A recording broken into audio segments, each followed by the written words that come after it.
in the planning screen. So now that you have your views set up, it's time to go a little bit deeper into what it can do for you. So first of all, you've got the hover over, but you can also click on any part of a service call to get this screen. This is the service call overview, which always has a deep link to the Autotask instance of the service call as well. If you want to, you can always go back into Autotask where you want to be. You can hit the three dots here and go copy, which copies the service call and then allows you to edit the new service call. Or you can make it recurring.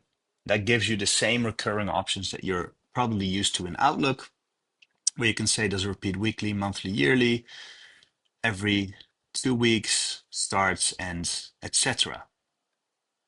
That attaches it to the same ticket, which you can see here. So here you always see the tasks and tickets. And lastly, you can delete it as well. And of course, edit is something you might use most. Editing the service call, you can edit pretty much any field that Autotask has for your service call. And this is where our own Outlook integration comes into play. So you have offline, and then you can select a company location or do a manual entry of a location, which puts it into that location field in Outlook. Or you make it an online meeting either via Teams or just generic online. So the generic online will be basically no location at all. And lastly, you can invite additional attendees, meaning external customers. You also have a notes field. So any notes that was entered on the ticket, you will see here, and you can search them and filter them by the same filter logic that you're used to everywhere else. And of course, assign to someone else, update the status.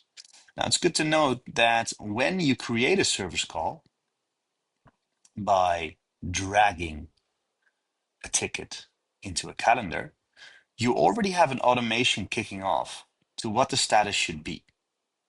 So usually you don't even update the status here. It already does that for you. That automation can be found in settings. And then right here, default status when planning a task, when planning a ticket, or when planning a service call with multiple tasks or tickets. And then also the work type can be updated as well. Now for all of these, you have keep current as an option if you want to. These settings are done by your Proxuma admin. So these are for the whole organization wide. All right, so back to the planning screen. Here's the copy of the service call I just made, and I can then drag it over to somewhere else if I want to. Remember, you always see the service call status. That's the word new that you've got here. And if you're disciplined as an organization, then you update the service call status to seeing the two completes here. And really anything that is yesterday or before yesterday should have a different status. It should kind of be complete. And your job as an organizer is to make sure that you meet the deadlines and that you readjust when necessary where things are planned. And people can communicate to you why there was a delay by putting it in the service call description. Or what generally tends to happen is people communicate things on a ticket. So you go to the ticket, you press the little arrow here, and then you can see the notes on the ticket. You can also see attachments and all that.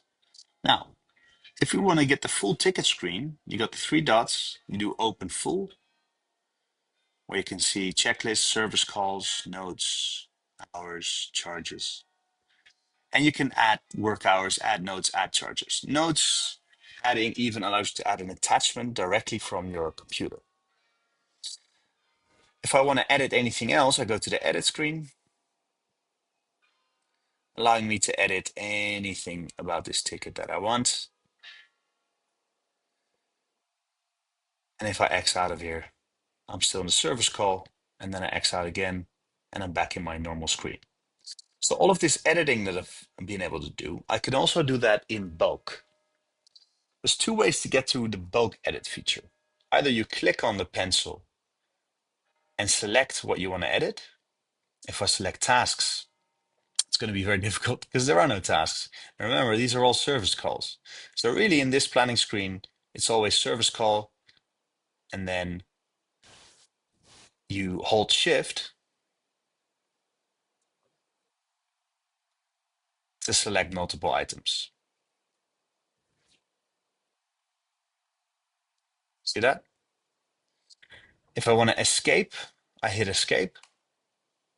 And if I want to just exit it without the pencil, I go hold shift, select anything I want.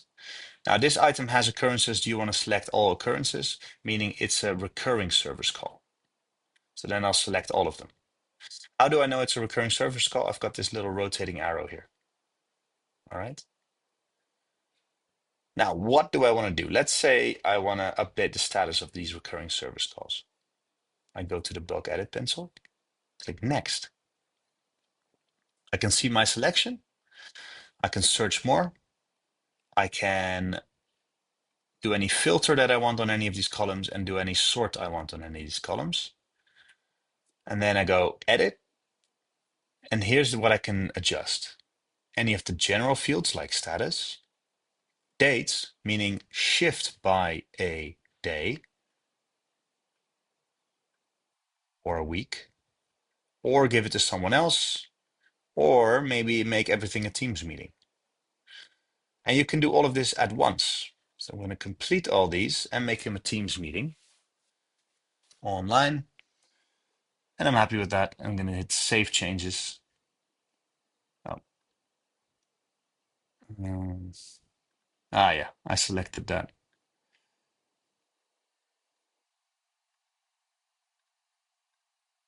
By day. Save changes, confirm changes, done. So I've now shifted everything by a day and I've updated the status. I can also double click to create a new service call, and that'll create it from scratch.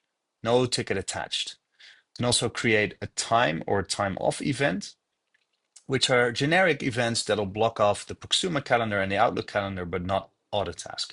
Think of level 1 support. Maybe you want to block that off. You can do so from here, or you can do so from Outlook, and then we will read it here as one of your many Outlook appointments. So that's bulk edit.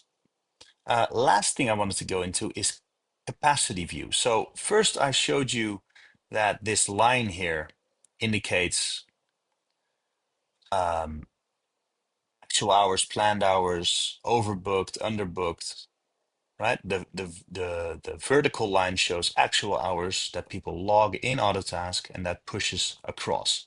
So again, as a goal as a dispatcher, you want things to remain dark blue for having planned all the estimated hours.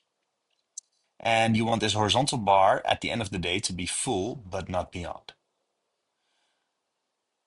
Now, capacity-wise, what we want to do is give you a capacity for everyone's day based on the 9 to 5 or whatever you've set up, minus the service calls that you've got planned. Now, we allow you to double book. So Bruce here is actually overbooked.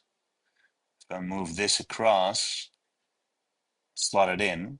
Now, on this day, he's no longer overbooked. How can I verify that? I just clicked Capacity Calendar View. And that shows you everything that Bruce has booked. I can click on it to see some more information. And so you want to always make sure that you use Outlook and service calls to really plan out the whole day so that you can accurately forecast, maybe even months ahead, how busy everyone is and what is your capacity for taking on new projects, new tasks, and all that. You can also have your bar here up top. Let me go back into the week view. You have your bar here up top. You can also have your bar at the bottom as you're planning along.